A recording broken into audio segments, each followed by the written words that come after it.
आप इस्लाम धर्म स्वीकार करें और मेरी अधीनता स्वीकार कर लें। और कहते हैं कि उसके प्रत्युत्तर में पृथ्वीराज तृतीय ने कहा कि अधीनता ने आज स्वीकार करो, न कल करूंगा। अपनी पुनः मुलाकात उसी मैदान में होगी। तो कहते हैं कि इसके बाद मोहम्मद गौरी ने फिर एक संदेश भिजवाया कि आप आइए तराइन में और अपन मिल बैठ करके संधि करते हैं। तो कहते हैं कि पृथ्वीराज तृतीय मेवाड़ के शासक जिनका नाम था समर सिंह, मेवाड़ के शासक समर सिंह को साथ लिया। दिल्ली के जो गवर्नर बना रखे थे गोविंद राय, इनको साथ लिया और स्वयं और थोड़ी सी सेना को लेकर के तराइन की तरफ कूच किया इन्होंने। और कहते हैं कि मोहम्मद गौरी है, इसने उस दौरान एक चाल खेली थी और पृथ्वीराज चौहान के साथ उसने छल किया। जैसे ये जो सैनिक थे पृथ्वीराज के, सुबह का टाइम था और दैनिक निवृत्ति के लिए जब वो बाहर गए हुए थे, तो कहते हैं कि मोहम्मद गौरी की सेना ने इनके ऊपर आक्रमण कर दिया। और आक्रमण इतना खतरनाक था कि सैनिक समझ नहीं पाए और बहुत से राजपूत योद्धा उस दौरान मर गए। पृथ्वीराज चौहान भी अपनी जान बचाते हुए घोड़े से उस युद्ध भूमि से बाहर चला गया। लेकिन कहते हैं कि मोहम्मद गौरी ने उसका पीछा किया पृथ्वीराज चौहान का, और एक जगह है जिसका नाम है सिरसा के नजदीक पृथ्वीराज तृतीय को पकड़ लिया और कहते हैं कि फिर इनकी हत्या कर दी। लेकिन एक ग्रंथ है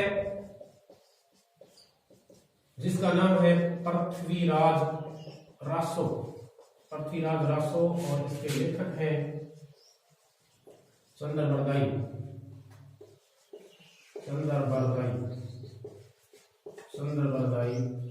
भट्ट।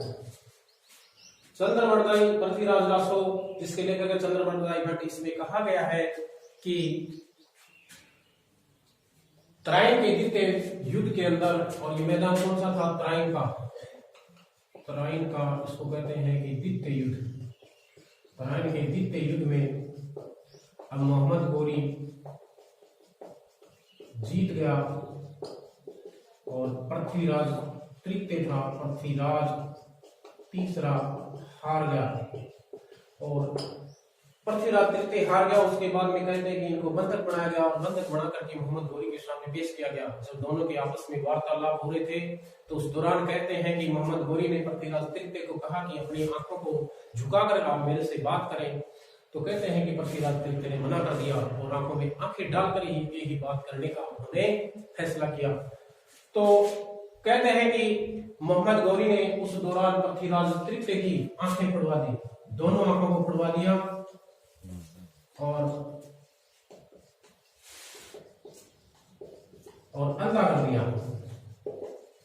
अंधा करने के बाद में इनको गजनी ले जाएगा। गजनी है अफगानिस्तान में, गजनी ले जाया गया और इनको वहां पर गजनी में जेल के अंदर काल कोठरी में बंद कर दिया गया। किसको? पृथ्वीराज तृतीय को। और जब कहते हैं कि ये बात चंद्रबरदाई भट्ट को पता चली तो इन्होंने एक फकीर का वेश धारण किया। किसने? इस चंद्रबरदाई भट्ट ने फकीर का वेश धारण करके और ये स्वयं अब गजनी चले गए और मोहम्मद गौरी के सामने पेश होकर के कहा कि आपकी जो काल कोठरी, जो जेल है, कारागार है, हवालात में जो एक कैदी बंद है, वो शब्द भेदी बाण चलाने में माहिर है। शब्द भेदी बाण चलाने में इनको महारत हासिल है। क्यों न आप इनका ये जो तमाशा है ये देखिए आप। तो कहते हैं कि चंद्रबरदाई भट्ट की बात को मोहम्मद गौरी ने मान लिया गया और पृथ्वीराज तृतीय की फिर चंद्रबरदाई भट्ट से मुलाकात करवाई। दोनों की मुलाकात हुई और जैसे ही वार्तालाप हुए तो पृथ्वीराज तृतीय समझ गया कि ये मेरा दरबारी कवि चंद्रबरदाई भट्ट ही है।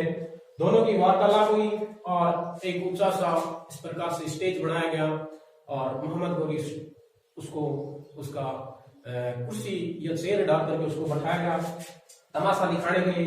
और कहते हैं कि इस दौरान पृथ्वीराज तृतीय को धनुष और बाण दे दिए गए और शब्दवेदी जो बाण का जो उनका तमाशा था वो देखने के लिए बहुत सा जो पूरा का पूरा जो दरबार था वो सजाया गया, भीड़ भी बहुत ज्यादा हुई और इस कला को देखने के लिए इकट्ठे हुए सब। इस दौरान कहते हैं कि चंद्रप्रदायी ने एक उक्ति सुनाई किसको? पृथ्वीराज तृतीय को, पृथ्वीराज तीसरे को, कि 4 बांस 24 गज अंगुल अष्ट प्रमाण ता ऊपर सुल्तान है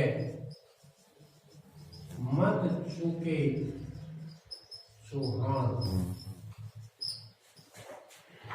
कहते हैं कि ये उक्ति सुनाई किसने? इस चंद्रप्रदायी भट्ट ने पृथ्वीराज तृतीय को। और शब्दवेदी बाण चलाने में बहुत ही ये माहिर थे, कला थी इनके पास। 4 बांस 24 गज अंगुल अष्ट प्रमाण ता ऊपर सुल्तान है मत चूके चौहान। और जैसे ये उक्ति पृथ्वीराज तृतीय के कानों में पड़ी और अपने धनुष लेकर के और चाप लगा करके कहते हैं कि मोहम्मद गोरी ऊंचे मचान के ऊपर बैठा हुआ था और जैसे ही बाण उसकी गर्दन पे जाकर के लगा, धड़ से गर्दन अलग हो गई और मोहम्मद गोरी मारा गया। और कहते हैं कि जैसे ही मोहम्मद गोरी ने पृथ्वीराज तृतीय को हरा दिया, तृतीय को हराया, तो हराने के बाद में ये स्वयं गजनी चला गया। और उसके बाद में जो अजमेर का जो कार्यभार था, अजमेर का कार्यभार गोविंद राज को सौंपा।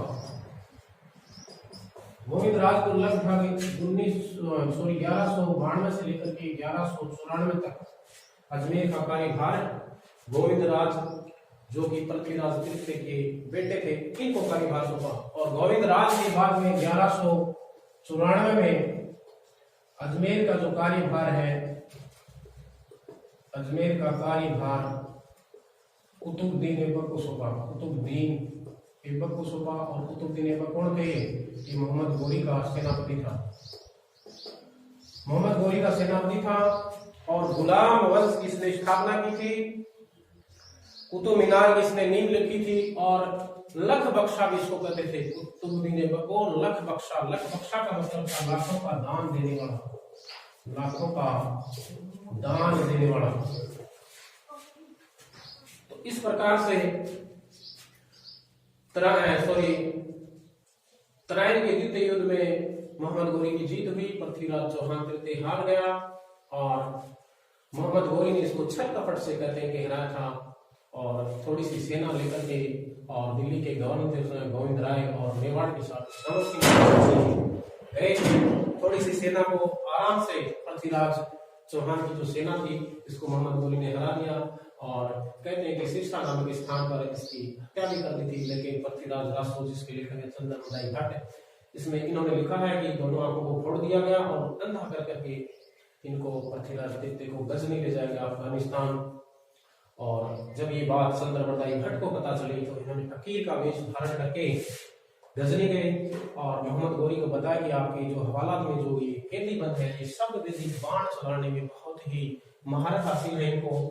और कहते हैं कि जब ये तमाशा देखने के लिए भीड़ इकट्ठी हुई, मोहम्मद गोरी देखने के लिए आए तो एक उक्त ये पंक्ति है चंद्रप्रदायी भट्ट ने इनको सुनाई। 4 बांस 24 गज अंगुल अष्ट प्रमाण ताव पर सुल्तान है मत चुके चौहान। और कहते हैं कि पृथ्वीराज चौहान ने अपने बाण से मोहम्मद गोरी की गर्दन को धड़ से अलग करके उनकी हत्या कर दी थी। और मोहम्मद गोरी ने पृथ्वीराज तृतीय को उससे पहले हरा करके ये गजनी चला गया था। और उस दौरान अजमेर का जो कार्यभार है गोविंद राज को सौंपा था। गोविंद राज कौन थे? ये पृथ्वीराज चौहान तीसरे का ये बेटा था। 1192 से लेकर की 1194 तक, और 94 के बाद में अजमेर का कार्यभार सुल्तान कुतुबुद्दीन ऐबक को, जो गोरी का सेनापति था।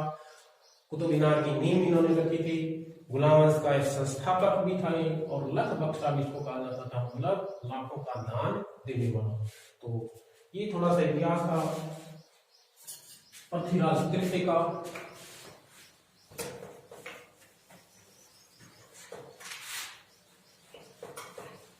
अब देखो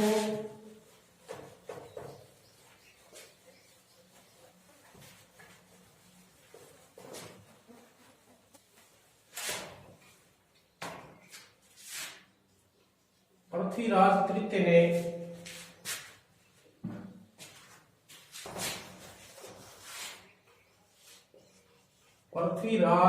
तृतीय ने कला साहित्य विभाग की स्थापना की थी।